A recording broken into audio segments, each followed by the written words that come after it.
Sergio. En primer lugar, muchas gracias por estar aquí en Fisuras Fílmicas, en el CENDEAC, como sabes, un proyecto en colaboración con la Filmoteca Regional y con el apoyo de la Universidad de Murcia. Es para nosotros un placer tenerte aquí, charlando, habiendo proyectado ayer la película en la Filmoteca y habiendo discutido durante una extensa hora sobre todos los matices que espero que un poco volvamos a profundizar en ellas ahora durante la entrevista. De modo que nada, muchas gracias, como siempre os doy a todos por estar aquí. Y bueno, en primer lugar, siempre un poco para iniciar la entrevista, me gustaría saber de dónde viene tu interés por el cine, de dónde viene, digamos, tu trayectoria un poco intelectual, profesional, que te lleva, digamos, a dedicarte luego posteriormente, como ahora, al cine. Bueno, Javier, gracias por tenerme aquí, por haber seleccionado una película mía para que esté en Fisuras Fílmicas, porque bueno, conozco el programa, he visto las ediciones anteriores y la verdad es que está bastante bien. Es importante que tengamos esos espacios, ¿no?, para enseñar y sobre todo reflexionar sobre nuestro trabajo. Ayer por la noche llegué al hotel y caramba, cuántas cosas aprendí sobre mi propio trabajo, cosas que no había pensado, y al escuchar a la gente del público, pues bueno, me aportaron muchísimo.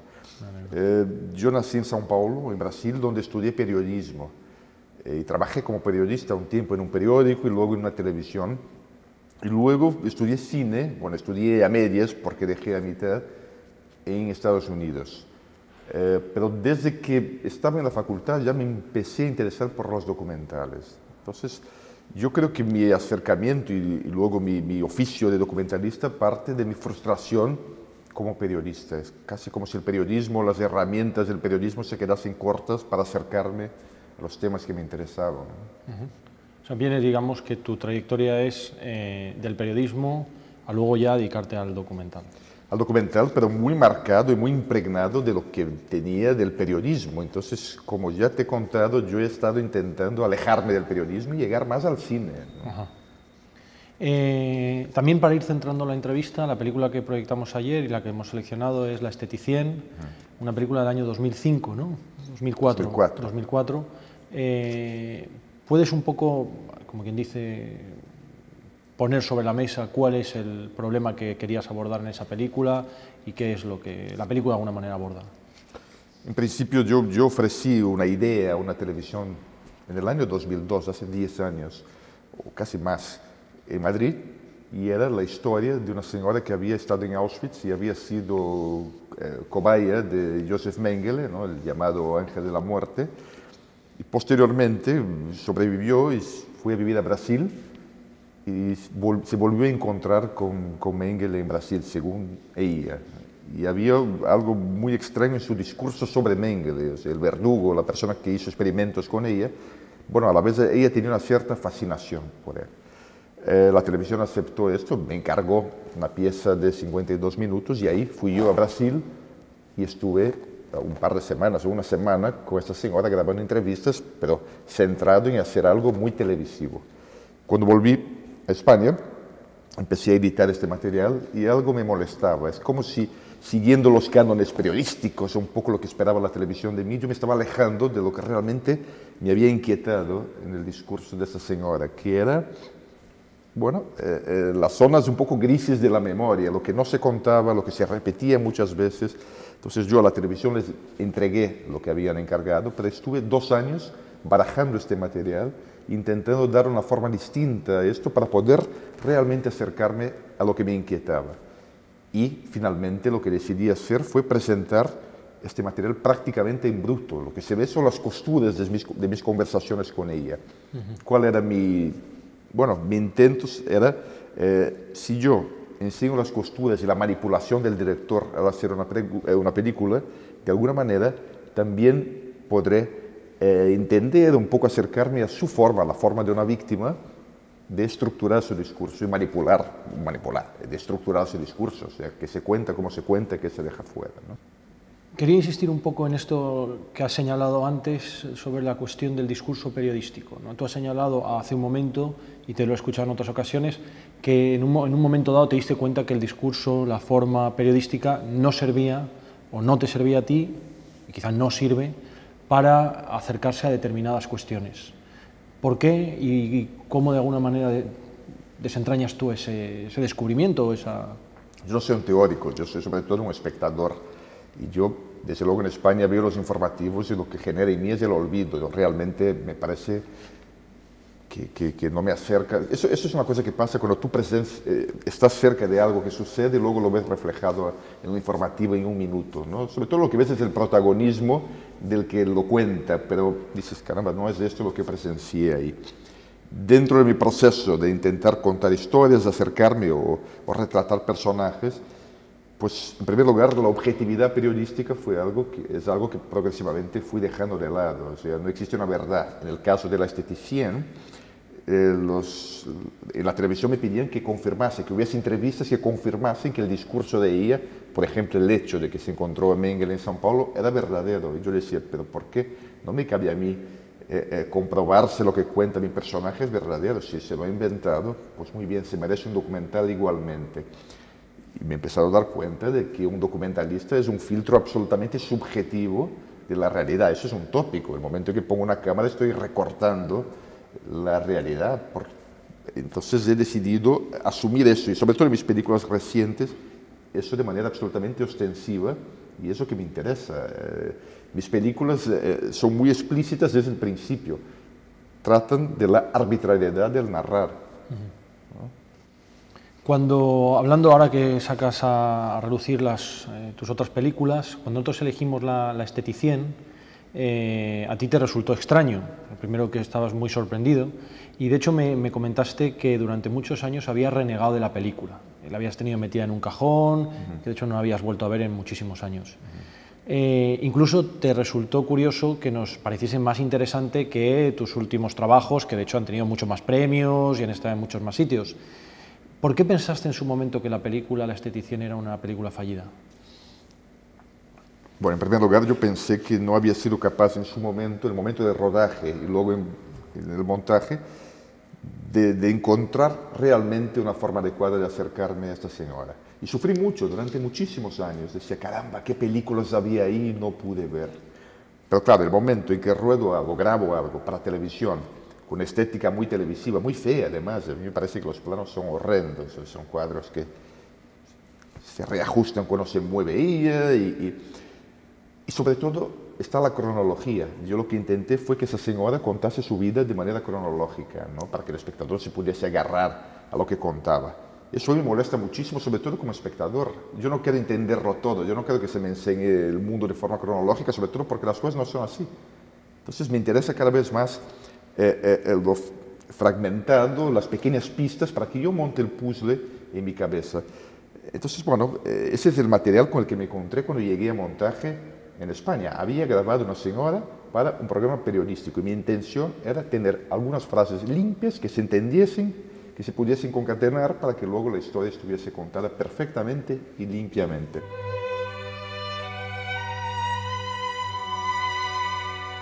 Eu sempre quis ser esteticista e este sonho eu só realizei depois da Auschwitz de 1946.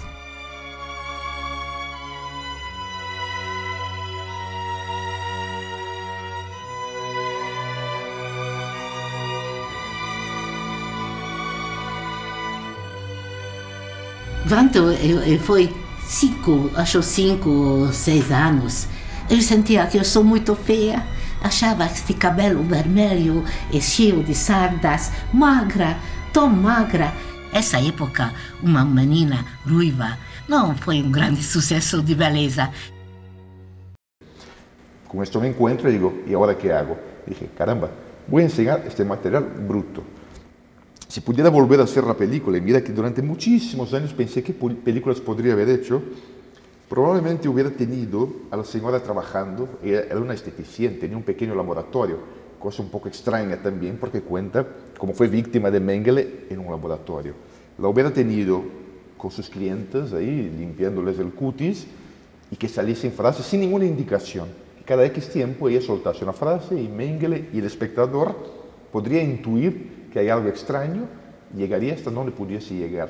Esa es la película probablemente que hubiera hecho. Y luego, ya te he contado, pero lo repito aquí, yo tenía una relación previa con esta señora. La conocía desde muy pequeño, era amiga de mi madre, y eso no está en la película. Yo creo que es un error, sobre todo porque mi forma con ella es bastante agresiva. Yo de alguna manera reproduzco, el director y el personaje de alguna forma reproducen un poco la situación Mengele y Cobaia.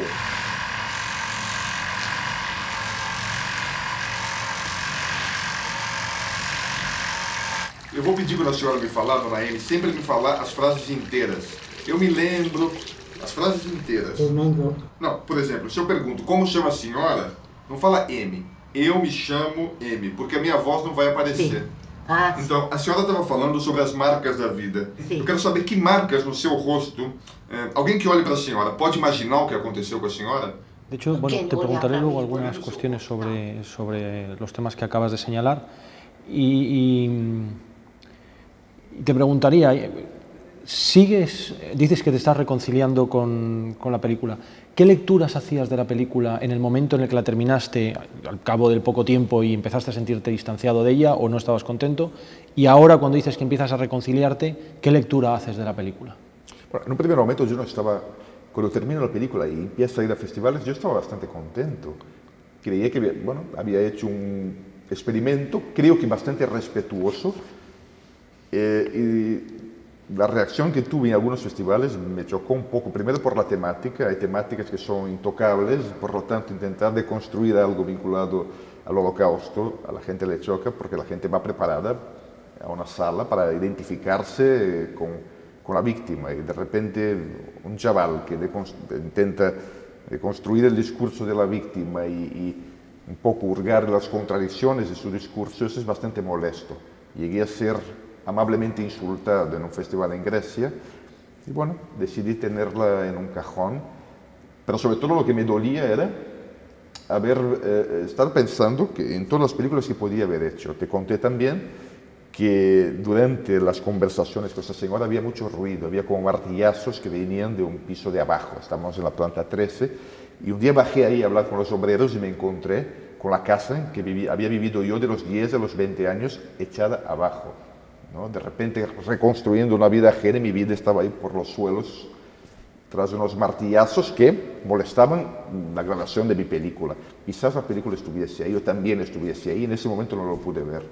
O sea, la lectura que haces con la película hoy, que era un poco también la pregunta que te hacía, ¿cómo lees tú la película ahora cuando la ves anoche? Sí. Yo veo esta película como un primer intento de mi parte de romper con una serie de herencias que me comprometían mucho el trabajo, que no me dejaban ver, que no me dejaban acercarme a los personajes. Yo tenía moldes absolutamente hechos a la hora de trabajar, que siguieron, porque durante muchísimo tiempo seguí trabajando para televisión y yo entregaba un poco llave en mano lo que me pedían. Pero fue un primer atisbo, un primer intento de romper con unos moldes, de rascar un poco qué hay por detrás del discurso y asumir que toda película, todo discurso de un director, de un escritor, es algo arbitrario.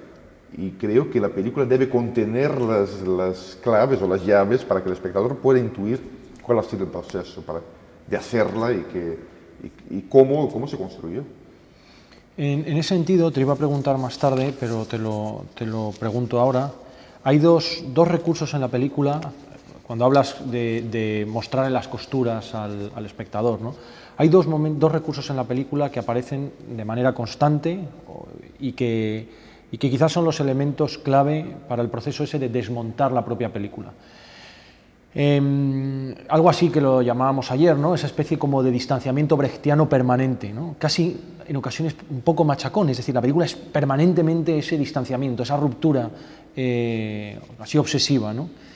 Esa es una, la permanente insistencia en la ruptura, y la segunda es las llamadas telefónicas, ¿no? Ese plano a negro donde en realidad se muestra la conversación con doña Emi y un poco tú le vas expresando los problemas que da la película, de manera que vuelves a distanciar al espectador en que la película es un proceso de construcción en el cual existen problemas, etcétera, etcétera.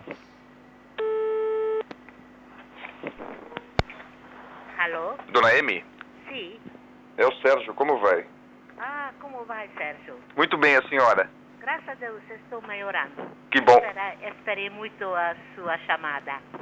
Eu queria contar para a senhora que depois de 2 anos eu vou tentar terminar de montar o filme. ¿Podrías hablar un poco más acerca de si crees que hay otro proceso, hay otros momentos, otras formas de mostrar las costuras? ¿Crees que estos son los dos principales? ¿Y por qué te interesó precisamente construir eso así? O sea, ¿por qué esos dos procesos de distanciamiento? Bueno, en relación a las llamadas telefónicas, es una forma de hacerle a Emi partícipe del proceso. Quizás intentaron redimirme un poco, no me veía con ese material. Tengo que decir, al pasar los 10 años, que yo volví a grabar mi voz. Algunos de los comandos que le doy, que salen en la película, es mi voz grabada de una manera un poco más dura. A posteriori. A posteriori. Porque me había dado cuenta de que se reproducía una situación, el director se convertía un poco en verdugo, pues decidí asumirlo in extremis, así de una manera, creo decir, de una manera bastante extremada, y esto sí es molesto, ¿no? Yo había sido mucho más suave con ella en algunos momentos. Y claro, el hecho de estar repitiendo secuencias en que digo, camino otra vez, que es la praxis del documento, o sea, la gente utiliza esa práctica de cualquier documentalista, ¿no? Repetir una secuencia varias veces, cosa que yo ya hoy intento no hacer. Sabemos que en todo documental lo que tenemos es un personaje haciendo del mismo, eso es lo que diferencia de una película de ficción, creo yo. Pero bueno, yo creo que va a quedar un poco viejo hacer así las películas, ¿no? Entonces, bueno, utilizar la repetición y sobre todo los comandos, repite esta frase, pero estructure la frase de otra manera, cosas que en general se quedan fuera, pues en aquel momento, hace 10 años, ya era algo más o menos novedoso, ¿no? Voy a enseñarte cómo ha sido el rodaje y cómo yo manipulo, cómo yo hago que esa señora actúe y vuelve a hablar y siga un poco mi planteamiento.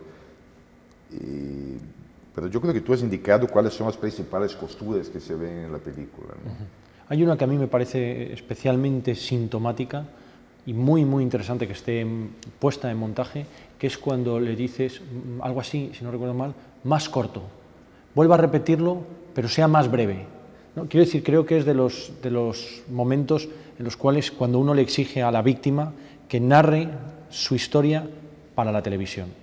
Es decir, ese minuto de tiempo o esos 59 segundos que hoy tenemos en los debates y que ya Pierre Bourdieu estaba obsesionado, ¿no?, con los tiempos televisivos, quizá me gusta, o me parece, más que me gusta, me parece muy importante el momento en el que tú le dices, narre esto, ¿cuál es la frase exactamente? Pero más corto, ¿no? Me parece fantástico lo que estás diciendo. Y tengo que decir que de alguna manera odio al Sergio que hace 10 años habla con esa señora, porque mi discurso se parece mucho al tuyo. Quiero decir, ¿cómo que 59 segundos? Yo necesito 8 horas para hablar. ¿Le apetece escucharme? Porque ahí quizás lleguemos a algo, ¿no? Entonces el Sergio de hace 10 años es el Sergio contra el que he luchado, representa un poco, bueno, un Sergio contra el que he luchado y sigo luchando desde entonces, ¿no?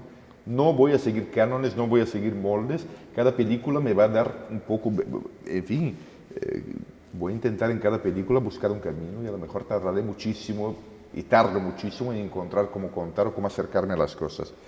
Y en aquel momento, ¿no? La televisión en 59 segundos hay que contar cómo escaparse de Auschwitz, porque si no abortimos al espectador. Claro. Pero es interesante que en la propia película esté, digamos, el espectador, el director con su propia culpa. Sí. Es decir, señalando eso, yo creo que ahí se señala bien. Volviendo un poco a la cuestión televisiva, ya lo hemos dicho, ¿no? La estetización es una película, una especie de construcción del documental televisivo típico, y de hecho es curioso porque empieza como si fuese un documental televisivo típico, ¿no? Es decir, tú quieres empezar engañando ya al espectador, o sea, el espectador es el primer burlado, ¿no? Empieza unos planos, hay una música, y luego solamente la interrupción de la llamada telefónica, donde el director va a mostrar sus incertidumbres, su inseguridad y su convicción de que ese no es el modelo por el cual se debe de narrar la historia, ¿no?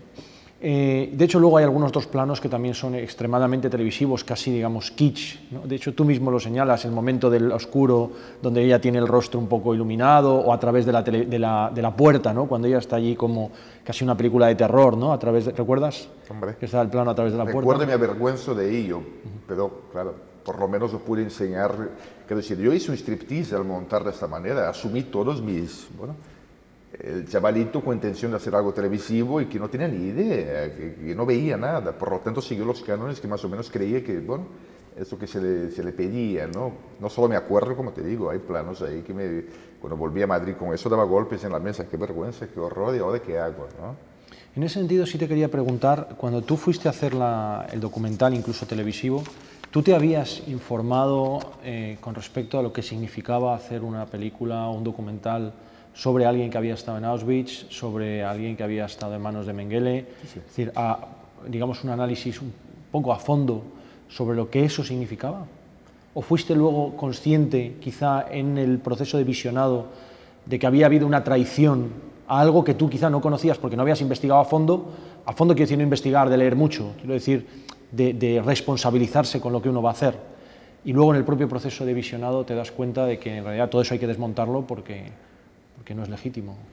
Yo creo que sí conocía Shoah, por ejemplo, en aquel momento, sí había leído algunos teóricos sobre el tema y sobre todo había visto muchos documentales que siempre se quedaban cortos porque era el estilo Spielberg de hacer las cosas, pero probablemente en aquel momento de mi vida yo acababa de llegar a España y tenía que comer y tenía que bueno, hacer cosas para la tele y por encima de todo fue entregar a la televisión lo que se me pedía. Eso fue lo que tenía. Tengo que ser totalmente sincero. Cualquier tipo de reflexión que pudiese haber en aquel momento, la tenía muy desordenada, pero sí que la había, pero no fue lo principal. Lo principal fue entregar a la tele lo que se me había pedido en el momento de rodaje. Y luego llegué a un acuerdo un poco salomónico. Muy bien, os entrego esto, pero que me dejéis utilizar este material como me apetezca, ¿no? Para hacer algo tranquilamente en el tiempo que necesite. Yo no veo la tele. Hoy por hoy apenas veo la tele, pero de vez en cuando bajo a desayunar delante de casa y está puesta televisión española en silencio. Es fantástico ver los informativos por la mañana en silencio, porque te das cuenta de que las noticias no importan nada. Lo único real que hay ahí es ver a algunos presentadores, lo encantado que están de poder estar presentando los informativos por la mañana. Sobre todo hay uno que cuenta las cosas, independiente si es triste o no la noticia, pero pone la boquita y dice, caramba, lo único real aquí es el placer de esa chica de finalmente haber podido llegar a presentar un informativo nacional. Yo cuando hablo del periodismo, me parece muy legítimo el periodismo, evidentemente, pero creo que se queda corto para explicar el mundo. Entonces nosotros que hacemos este tipo de películas, lo que me guía no es tanto buscar temas, pero es buscar otras formas de contar. Si no aprendemos a contar el mundo de otra manera, acercarnos y estructurar el mundo de otra manera, probablemente no vamos a salir, por ejemplo, de esta crisis, ¿no?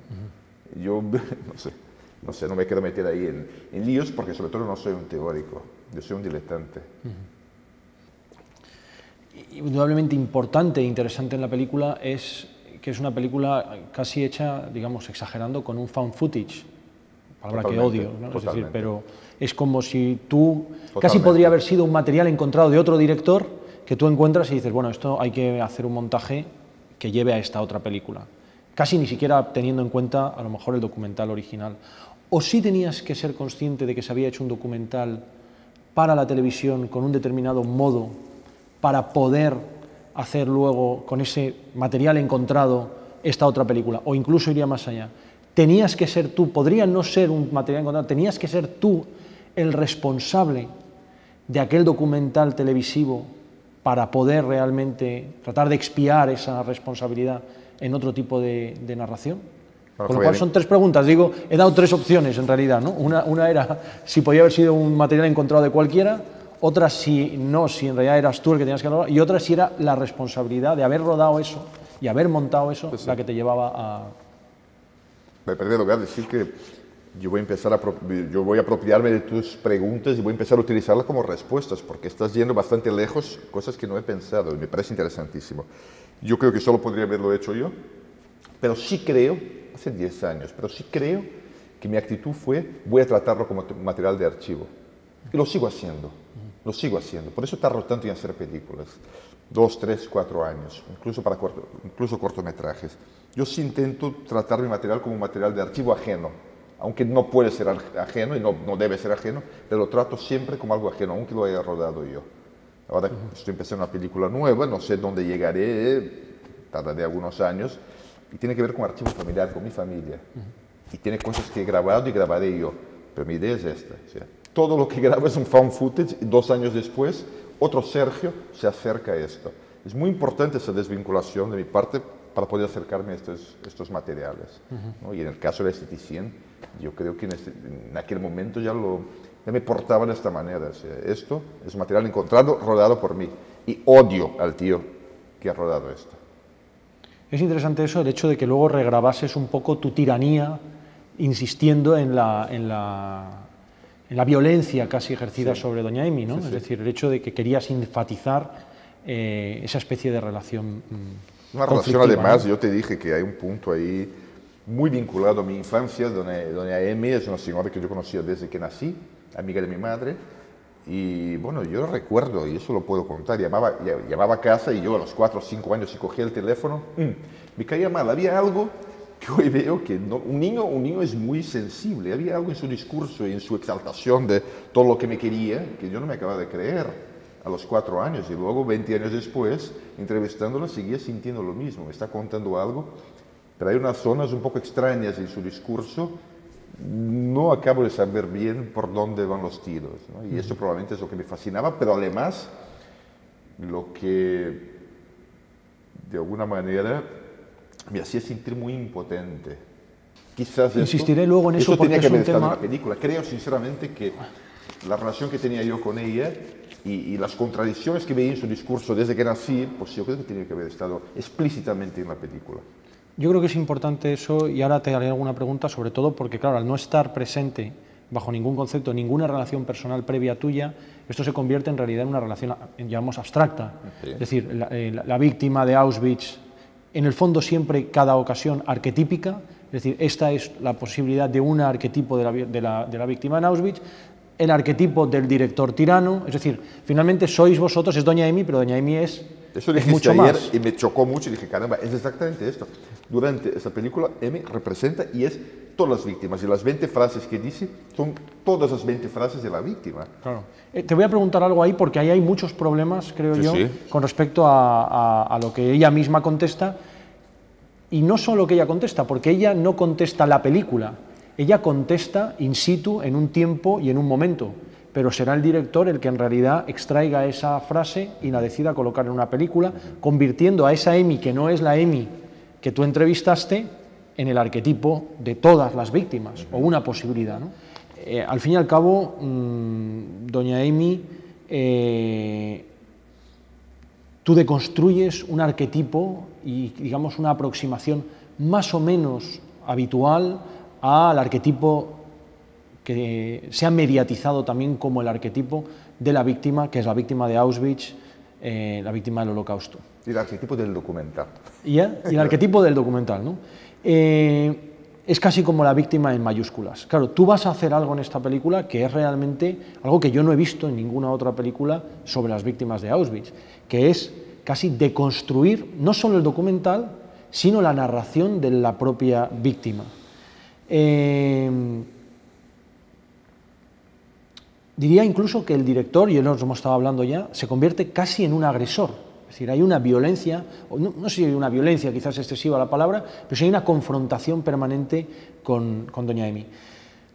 ¿Por qué te interesaba? Y esta pregunta es importante, y si no tenías una respuesta en ese momento, estaría bien comentarlo y ver un poco cuál es tu lectura ahora. ¿Por qué te interesaba? ¿Eras consciente? ¿Eres consciente ahora de lo abismal que supone el proceso de deconstruir una narrativa sobre la víctima? El momento en que rodé no era absolutamente consciente de ello, tanto es así que esta agresión era sobre todo centrada en conseguir frases adecuadas para poder luego montar algo para la tele, sin más. En ningún momento había esa trascendencia de que estaba deconstruyendo algo vinculado a un tema tabú. Ningún momento. Y en este momento ella no era la víctima con mayúsculas. Tengo que ser absolutamente honesto contigo. Sí. Estaba haciendo algo para la tele, era una señora con quien tenía una comunicación un poco complicada, y de una manera ansiosa y quizás agresiva decía, repita esto, pero más corto, otra vez. De la misma manera que tenía la sensación de que ella, al narrar su vida, utilizaba las palabras mucho más como un caparazón, que realmente, que se entiende evidentemente, si no utiliza las palabras como un caparazón, cada vez que narra está volviendo al momento del trauma, por lo tanto no hay otra manera de hacerlo. Pero yo también, probablemente no me sentía sensibilizado, estaba escuchando la misma historia por quinta vez y necesitaba frases bien estructuradas, que se entendiesen, que se pudiesen montar. Esa era mi actitud hace 10 años cuando estaba con ella. Absoluta insensibilidad y quizás inconsecuencia. Luego, durante el proceso de montaje, sin conseguir estructurar el discurso sobre la película como estás haciendo ahora, pero sí empecé a atisbar esto que cuentas, ¿no? Realmente estaba tocando un tema bastante grande y esa señora se convertía en la gran víctima. Qué peligro de entrar ahí. Y seguí, porque sí, yo creo que de manera bastante inconsecuente también, y por eso existe la película, ¿no? ¿Te hubieses atrevido hoy a hacer la esteticien? De esta manera no. De esta manera no. Hubiera intentado hacer otra cosa. Hubiera intentado fragmentar, tener esto muchísimo más fragmentado en todos los niveles, tanto la imagen como el discurso de ella, ¿no? Pero no me arrepiento, la esteticien fue fundamental. Esta película que yo sigo considerando fallida fue fundamental dentro de mi proceso para hacer lo que hago ahora. No reniego y es más, ya no pienso en qué películas podría haber hecho. Hice la que pude hacer en el montaje. Lo que me hubiera gustado sería volver a rodaje, tenerlo otra vez delante. Pero sin embargo, yo pienso que el aspecto interesante es precisamente ese proceso. Es decir, porque posiblemente, no lo sé, si hubieses sabido todo esto a priori, hubieses caído más en parámetros quizá más actualizados, sí, quizá más mediados por los códigos narrativos y cinematográficos actuales, no cayendo en los tópicos de los años 2000, pero sin embargo sí quizá hubieses, y quizá esa especie de inconsciencia, de ingenuidad, produce una película que yo desde mi punto de vista tampoco entiendo cómo no ha sido incluso debatida, agredida, fíjate lo que te digo, por algunos teóricos que les puede sentar fatal la película, que pueden considerar que la forma en que tratas Auschwitz y a una víctima concreta de Auschwitz es realmente o inaceptable, o interesante, o necesario, o quiero decir que yo creo que eso es el gran acierto en realidad y la gran aportación de la película. No estoy yo convencido de que haciendo una película más pensada o más hoy hubiésemos tenido algo que debatir o cuestiones que debatir como tuvimos anoche o como... Entonces sí que tengo películas hechas de una forma mucho más fragmentada, contemporánea, y te interesan menos que la esteticien, la imperfección de la esteticien de hace 10 años, cosa que me parece fantástica, ¿no? Quería añadir algo más, y que me acabo de dar cuenta ahora hablando contigo. Hay varias agresiones en realidad. Hay la agresión del montador de este material, o sea, el montador del found footage es la agresión de crear una situación de víctima y verdugo, ¿no? En que se deconstruye todo. Esa es una agresión. Y luego está la agresión del rodaje, que es la agresión más cotidiana. Una señora que conozco desde pequeña, es casi como si hablase con mi madre, por lo tanto, mi forma no es muy suave y necesito que me dé lo que busco. No estoy viendo nada, no estoy profundizando. Ayer una persona entre el público que me hizo una pregunta fantástica. Y si lo hicieras hoy, quizás hubiera sido capaz de escucharla. Claro. Y yo me quedé helado y dije, efectivamente, yo no fui ahí para escucharla. Yo ya sabía la historia, yo fui ahí para simplemente registrar lo que yo ya sabía. Qué triste, ¿no? Eso es una de las cosas que estoy intentando ahora, y lo dije ayer, aprender a escuchar, aprender a ver, ¿no? Y no tener las películas hechas en mi cabeza antes de hacerlas, ¿no? Porque si no, ¿para qué hacerlas, no? Hay que aprender a utilizar los medios y la cámara como un filtro para acercarse de otra manera a los temas, ¿no?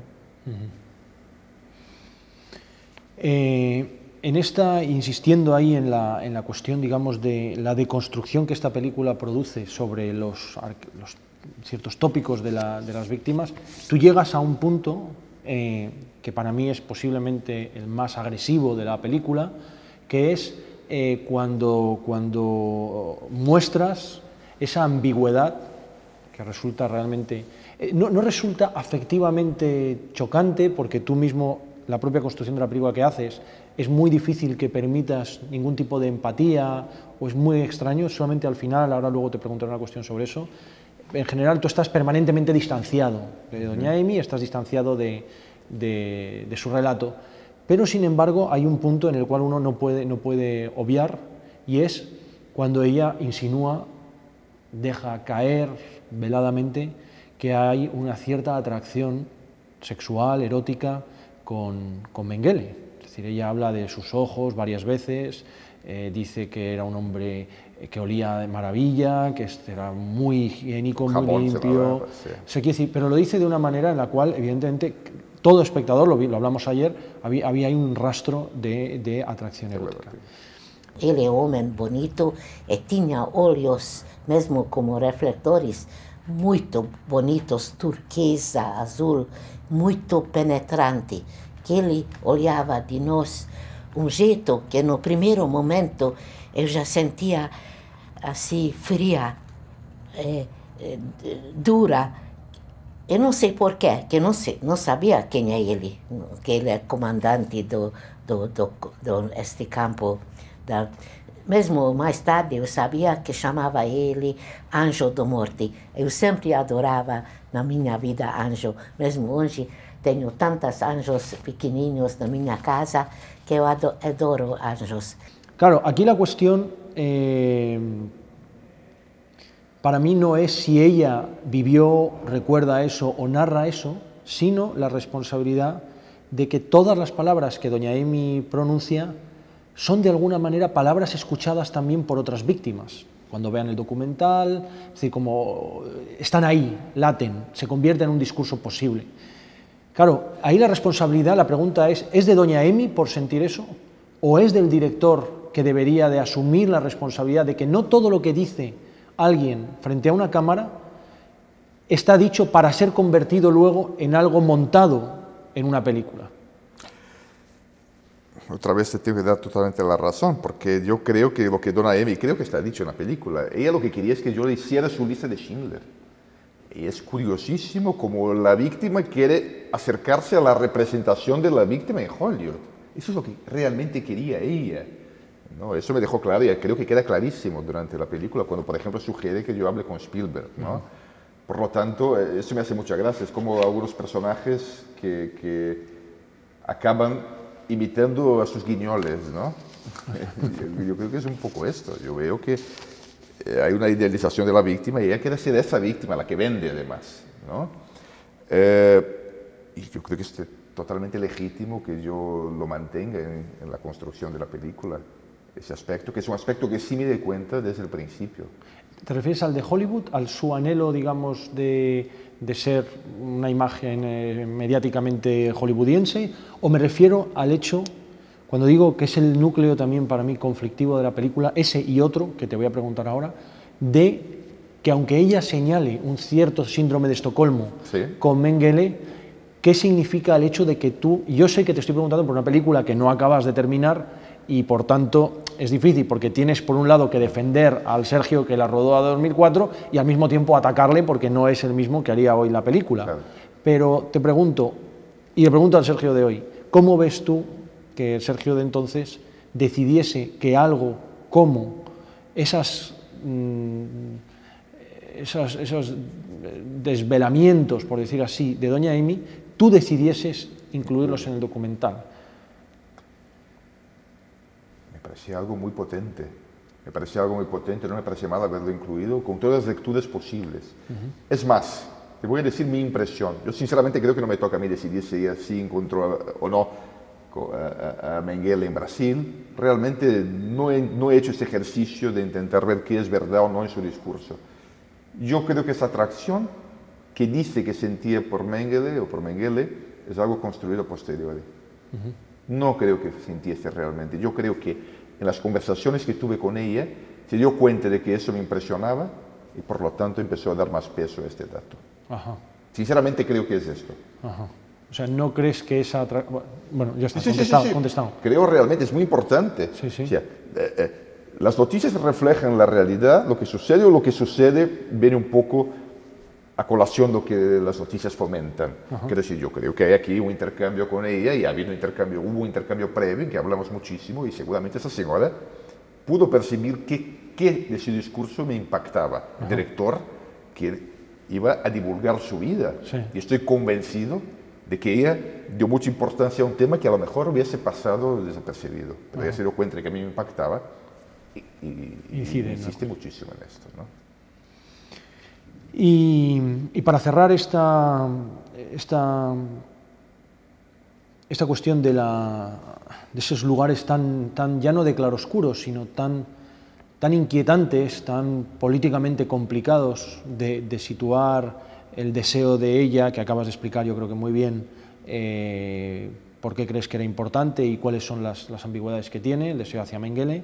Pero hay otro plano, era el otro que te quería preguntar, donde en esta película, que finalmente, como hemos dicho, es una construcción acerca de luchas de poder, ¿no? El director contra la persona que narra su experiencia, Mengele con los cuerpos de las personas con las que experimentaba, etc. Hay un plano, sin duda, muy inquietante, que es, o varios, pero hay uno concreto, cuando tú vas filmando y dejas en montaje el modo en que ella trata los cuerpos de las personas que van a su estudio de esteticien. De hecho, incluso lo has señalado antes, que es curioso, porque tú generas una relación que a mí me parece, sinceramente, quizá excesiva, entre el hecho de que ella tenga un laboratorio y el laboratorio de Mengele. Es decir, creo que son dinámicas distintas, si bien se ve que hay un trato de los cuerpos, pero tú sí que incides mucho en la película en esa especie de gestión del cuerpo, manipulación del cuerpo. Ella misma dice en algún momento cómo Mengele se acercaba mucho, lo bien que olía, la cercanía, cómo tocaba, y luego tú colocas unos planos en los cuales parece que hay una alusión directa para generar como una conexión, porque como ella toca, y un plano en el cual ella tiene unas gafas que casi podría ser de película de terror, donde ella, tipo El silencio de los corderos, etcétera, donde ella tiene dice, señora Amy, mire a la cámara, como esa especie de la mirada del horror o algo así. Entonces, claro, realmente esto es muy complicado, diría que políticamente, y casi seguramente mucha gente diría que inaceptable, o sea, que realmente se puedan llegar a generar atisbos cinematográficos en el cual haya una alusión, aunque fuese velada o indirecta, entre Mengele y doña Amy. ¿A qué se debe esto? Es decir, y vuelvo otra vez lo mismo y entiendo siempre que es a qué se debió, no en el rodaje, sino en el montaje de la película que nosotros estamos analizando, que no analizamos la película de televisión, sino la esteticien, y cómo ves tú eso ahora, o si te parece realmente que a lo mejor era llevar la cuestión demasiado lejos o no, porque ahora has explicado muy bien, yo creo, por qué sus comentarios sobre su atracción con Mengele, tú querías mantenerlos y consideras que era importante, ¿no? Evidentemente, en el momento del rodaje, esto no aflora en ningún momento el plano, por favor, míreme a mí. El cámara, además, Adolfo había dicho, mira hacia acá, digo, míreme a mí, punto, pelota, no había ninguna lectura más allá de esto. Y luego en montaje, ahí, sinceramente, cuando incluye este plano es porque estaba enseñando las costuras, pero no tenía la lectura. Eso es a posteriori sí, pero en este momento no era una forma explícita de comparar ella tratando cuerpos, una analogía con lo que le hacía Mengele a ella, no había esto. ¿Pero crees que puede estar que el espectador hoy la puede entender? Claro que sí, claro que sí, claro que sí. Claro que no son laboratorios iguales, pero claro que sí. Tenemos una señora que trata a gente y está contando cómo Mengele se acercaba a ella, hacía experimentos con su cuerpo, claro que sí. Y esta cosa de la belleza que está muy presente en su discurso, que en su momento me impactaba, como una señora puede estar hablando tanto de belleza habiendo estado en un campo de concentración. Yo quiero volver a tu pregunta anterior, un pequeño detalle. Insistía mucho, yo siempre quise ser una actriz, siempre quise ser actriz y ahora lo puedo hacer. Claro, esto pensándolo ahora, lo pienso a partir de escucharte a ti, eso es muy potente. Quiero ser una actriz por encima de lo que te vaya a contar. El discurso sobre lo que me pasó es suficientemente flexible y lo puedo adaptar para que te sirva y por lo tanto me pueda convertir en la actriz de tu película. ¿Quieres que yo me sienta locamente atraída por Mengele? Lo puedo hacer. Estoy exagerando aquí, sí, pero algo de eso hay. ¿Qué quiero decir aquí? Volvamos al 2002, al momento del rodaje. Un chico que llega a un nuevo país y tiene la posibilidad de había estado haciendo documentales en España y podía seguir haciéndolos. Por lo tanto, mi prioridad era conseguir un material para poder entregar en la televisión lo que me habían pedido. Y esta señora, su prioridad era finalmente tener su película. Eso es muy importante. Eso está por encima de su historia en este momento. En la dinámica que se produce entre ella y yo, teníamos un interés claro. Y no era alumbrar su historia o profundizar su historia. Era, esa señora quería tener una película y yo quería tener un documental para la tele. Punto, punto. Y sí, es muy feo y muy crudo decirlo así, pero es así, ¿no? Yo te agradezco que lo digas así porque es muy importante. Ahora me doy cuenta de que es muy importante. Claro. ella no era la gran víctima en este momento y yo no era el gran director en este momento. A posteriori lo construimos también y seguimos construyendo. Yo veo que esta conversación contigo ahora es que me está haciendo volver a abrir la película. Estoy viendo un montón de cosas y pudiendo ver un montón que no había visto hasta ahora. Qué maravilla, ¿no?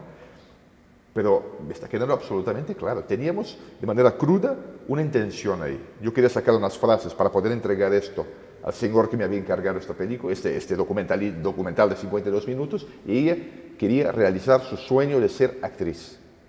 Y, terrible decirlo, pero el instrumento que utilizábamos eran los recuerdos muy maleables y muy flexibles de una víctima de Mengele. Ajá. Esto realmente es muy... Es muy fuerte, ¿eh? Es muy fuerte, sí, sí, claro. Me cuesta ahora abordar otra pregunta o desviar, porque realmente creo que es un... Bueno, no sé, es realmente muy inquietante, ¿no? Es decir, finalmente el discurso de las víctimas instrumentalizado en la construcción, digamos, de narrativas para la generación de un consumo al mismo tiempo. Pero ¿cómo lo vamos a negar? ¿Cómo lo vamos a negar? O sea, no puede haber temas que no se puedan tocar. Quiero decir, claro que está instrumentalizado por el que quiere tener la película y claro que está instrumentalizado por la víctima, que muchas veces está... Evidentemente hay víctimas, y hablo víctimas también en un sentido bastante metafórico, pero que quieren desvelar y contar, por ejemplo, el horror que han vivido. Pero hay otras cosas que mueven esa construcción del discurso. Caramba, lo tenemos que asumir a estas alturas del campeonato, ¿no? Si no, seguiremos poniendo musiquitas y no veremos nada, ¿no? Seguiremos no viendo nada.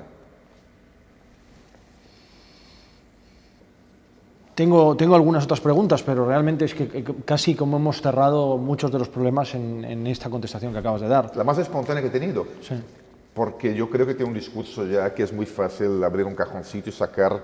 Pero tú me estás desconcertando, o sea, casi ahora soy Doña M aquí, ¿eh?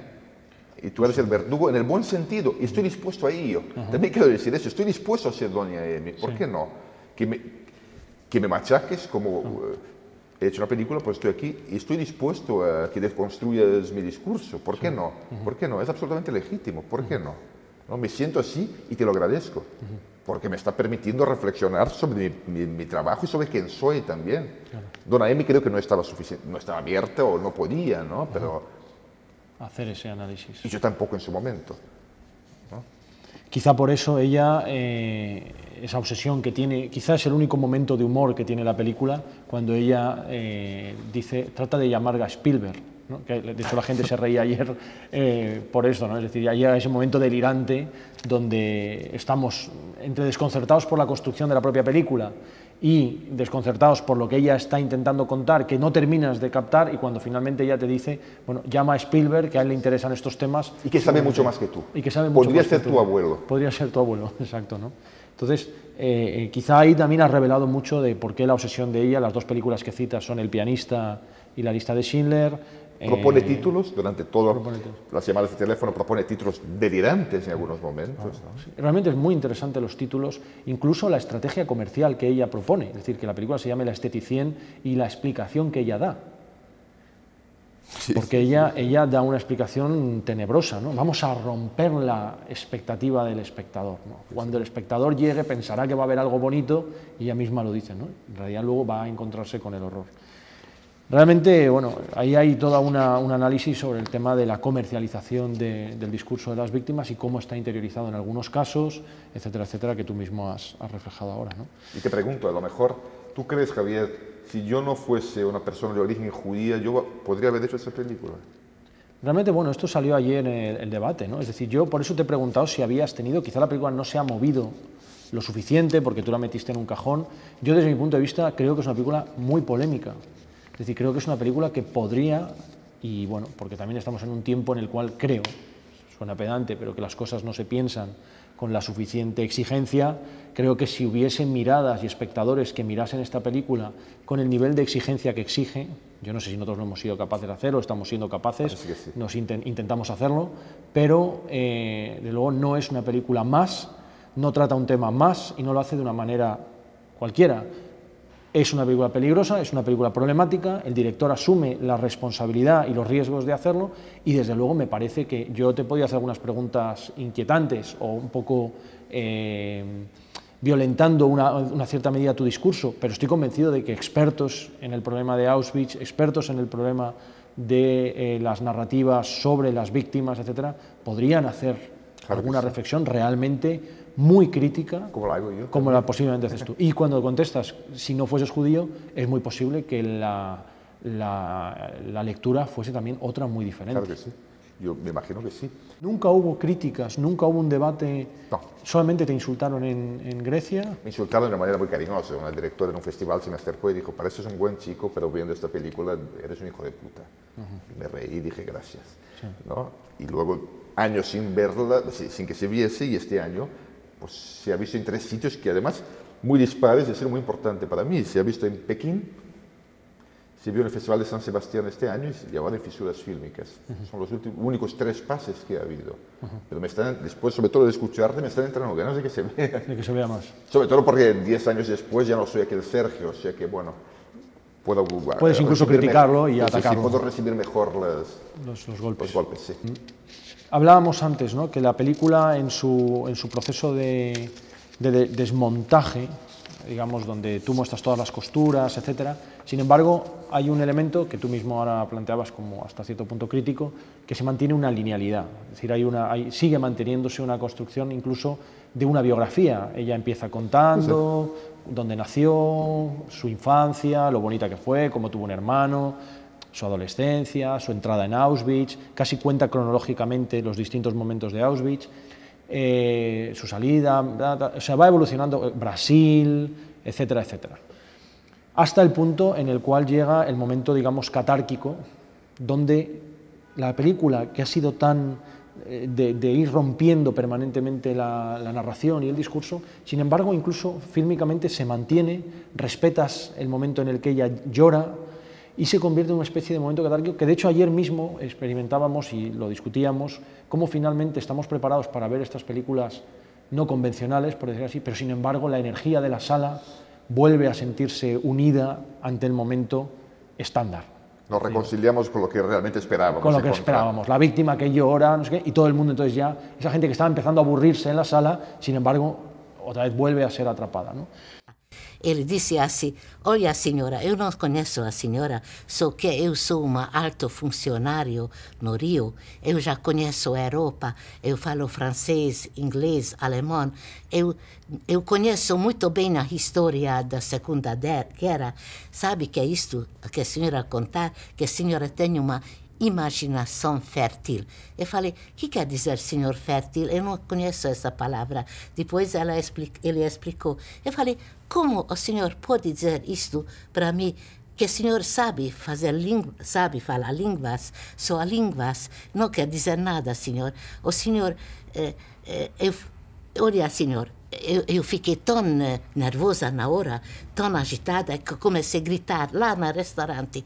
Nunca vou esquecer isto. Eu falei, o senhor tem filhos, tem netos? Ele disse, sim. O que o senhor sentia? Que o senhor olhava que sua filha ou sua neta entra a um lugar e sai como fumaça. E o senhor não acredita isto? Eu vou mostrar para o senhor os cheques que a Alemanha manda para mim. O senhor acha que eu sou tão bonita que os consulados alemães mandam para mim cheques de todo mês? Por que mandava, senhor? Por quê?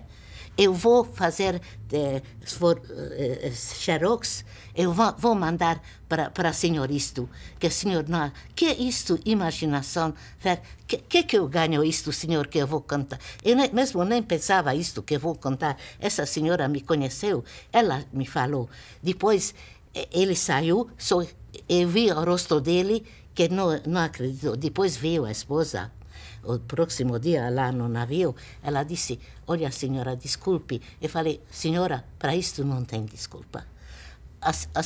Como seu marido pode falar isto de convicção, isto, que eu perdi toda a minha família, depois a minha mãe suicidou-se, como o senhor pode falar isto? O senhor vai lá, ainda existe o campo no Auschwitz, o senhor pode ver, ainda está lá. Não que eu imaginei. Por que eu falo isto? Vocês pagam para mim alguma coisa? Essa catarse final não foi pensado assim. dentro de algo lineal, pues entra esto. Pero bueno, también hay una pregunta, de alguna manera estoy preguntando, ¿y si alguien dice que todo es mentira lo que cuenta usted? Entonces ella se defiende y llora, sí. Pero bueno, yo le estoy retando también de alguna manera. Si todo lo que hemos visto en los últimos 95 minutos, si alguien lo cuestiona, ¿qué diría usted? Y ella cuenta una anécdota en que alguien una vez lo dudó y tal, y ella se indignó mucho y se vuelve a indignar. Es probablemente el momento más humano de ella. Ella empieza a sudar. Es curioso esto, porque durante los 95 minutos anteriores, yo creo que hay algo frío, no solo en cómo estoy hablando con ella, pero ella misma. Yo creo que ella distancia al espectador porque parece que cuenta cosas terribles sin inmutarse. En este momento, en que cuenta que un señor en un barco durante un viaje dijo que todo lo que contaba ella era falso, pero yo hago la pregunta también, entonces de alguna forma yo me convierto en el señor del barco y se pone muy nerviosa, ¿no? Entonces, bueno, puede ser una cosa, puede haber una catarsis ahí, pero de alguna forma es un balance de toda la película, ¿no? Y sí creo que es una película muy larga, son 96 minutos, pero te doy la razón, yo creo que hay cosas que tienen que aburrir para llegar a algo. Tuve la tentación, cuando supe que venía Fisuras Fílmicas y otros dos pases, en cortarla por lo menos 20 minutos. Dije, voy a aligerarlo un poco porque está todo ahí, no hace falta. Y luego dije, no, eso es lo que hay y así será la película. Además es la película que hice hace 8 años y así se queda, ¿no? Claro. Las películas no están para divertir únicamente. ¿Cuántas películas habré visto yo en la vida que fueron muy incómodas, incluso que me quedé dormido algunos minutos, pero luego hay algo que va más allá de escuchar una pequeña historia, ¿no? Es parte de nuestro proceso vital. Entonces el aburrir muchas veces es parte del precio que pagas para poder vivir una experiencia, ¿no? Claro. Con esta idea que has dicho ahora, cuando ella se enfadó, la lucha es otro de los puntos que sí que está en la película. Te lo quería haber preguntado antes, pero te lo pregunto ahora, porque en el fondo, aunque tú eres el director tirano, el director que de alguna manera está ahí dominando la situación, luego ella sí que tiene muchos momentos en los cuales, sobre todo uno concretamente, que también tú dices que el momento humano es el final, cuando ella llora, pero yo creo que este otro también lo es, que es cuando ella dice, no, vas a meter esto. Es decir, tú eres el director, tú eres el que sabe, te va dando la razón siempre, pero dice, no puedes dejar, me da igual el tiempo de la película, me da igual que tú digas que no hay tiempo, que la película no puede meterlo todo, esto lo tienes que meter. Y ahí se la ve como muy, muy, muy contundente. Y agresiva incluso. Y agresiva no incluso. Sabes nada, porque yo he estado ahí, tú no. Exactamente. Yo estuve ahí, tú no. Claro. Puedes saber hacer películas, pero no sabes que se pasa en un campo de concentración. Por lo tanto, hazme caso, eso tiene que estar. Claro. Y lo meto. Sí. Pero está bien que justo antes de ese momento es cuando se ha producido el debate. Quiero decir, que la película también, aparte de es una lucha de poderes, ¿o tú no la ves así? Todo el tiempo, absolutamente sí. Y al final gana ella pone el título, ¿no?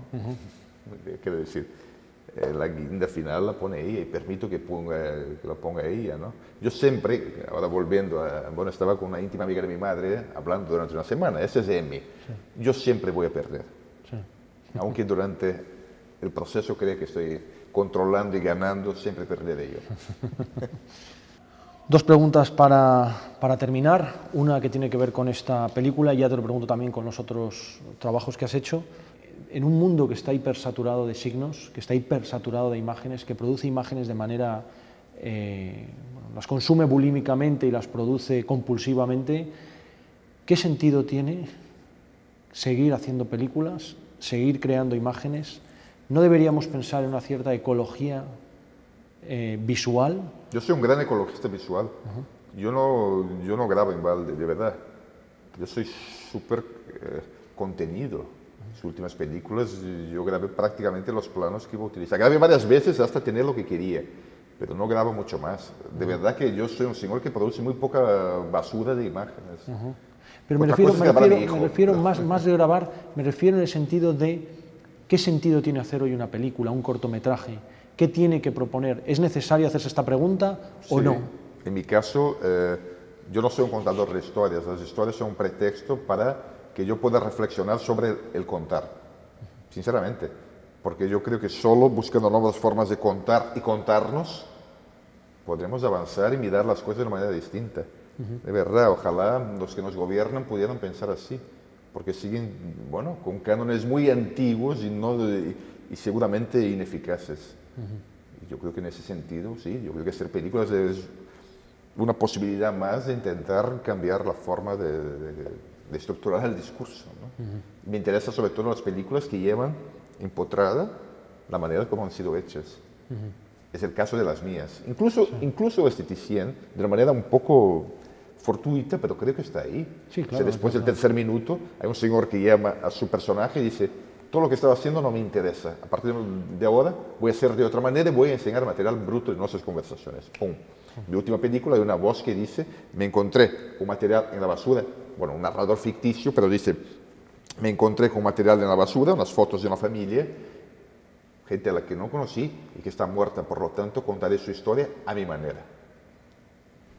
Yo creo que es así, hay que asumirlo, al contrario de la objetividad periodística. Y ya para cerrar solamente, ¿cómo ves la situación del cine independiente, del cine que a ti te interesa actualmente? Yo creo que vamos a tener que cada vez más buscar alternativas para seguir trabajando y viviendo y comiendo. La situación es dramática, terrible. No hay una política ahora gubernamental para fomentar los que quieren hacer películas un poco más alternativas o con otras miradas. Yo creo que el poco dinero que hay servirá sobre todo para fomentar lo que pueda generar beneficios en las grandes salas, ¿no? Mucho más, ahora vamos a tener que hacer cosas de guerrilla, ¿no? Y sí, estoy preocupado, evidentemente estoy preocupado. Y con respecto a la producción, la gente lo que está haciendo... Sí, se está haciendo, pero en condiciones muy complicadas. La gente no cobra, la gente tiene mucho menos tiempo, no se puede dedicar integralmente a esto. Si no tiene otros trabajos en televisión o da clases, como es mi caso. Pero es una situación terrible, no puedes dedicar el tiempo que creo que este tipo de películas requiere. O sea, dedicación integral incluso cuando duermes, ¿no? Y sí creo que obras de ese tipo tienen que estar subvencionadas. Creo que tienen su función. En mi caso, pues bueno, yo veo mis películas en festivales de todo el mundo. ¿Por qué no están subvencionadas por el gobierno del país donde vivo? Es algo que representa España en varios festivales también, ¿no? Pero la situación es crítica. No sé si me fío del criterio del Ministerio de Cultura ahora mismo a la hora de distribuir la poquísima subvención que sigue, residual que sigue habiendo. El otro día estuve leyendo los recortes en cultura en Francia y lo que ha quedado. Hombre, es de risa, lo que ha quedado en Francia yo creo que es más que 30 años de presupuesto de cultura en España, ¿no? Es muy dramática la situación. Por otro lado, intento ser optimista y pensar que la falta de dinero nos llevará a hacer películas rumanas, lo que no está mal. ¿No? Películas portuguesas, países pobres que probablemente tienen la cinematografía más interesante de Europa ahora mismo. ¿No? Pero bueno, no sé si queda bien decir esto porque, hombre, la gente trabaja, los técnicos trabajan y tienen que cobrar, ¿no? Por más amor al cine y por más entusiasmo que un proyecto les puede infundir, pero hombre, hay que vivir también, ¿no? Y es muy terrible la situación ahora mismo. Muy bien, Sergio. Muchas gracias por esta entrevista tan sincera y tan directa. Te lo agradezco mucho y nada, hasta la próxima. Yo te agradezco a ti porque me has deconstruido sinceramente. Yo a las entrevistas voy con las frases ya hechas porque, bueno, me lo saco de encima y aquí no. Aquí realmente he vivido algo muy importante, muy terapéutico, me has ayudado muchísimo a reflexionar sobre lo que hago, lo que hice y te lo agradezco muchísimo. Bueno, pues me alegro mucho. Sí. Muchas gracias.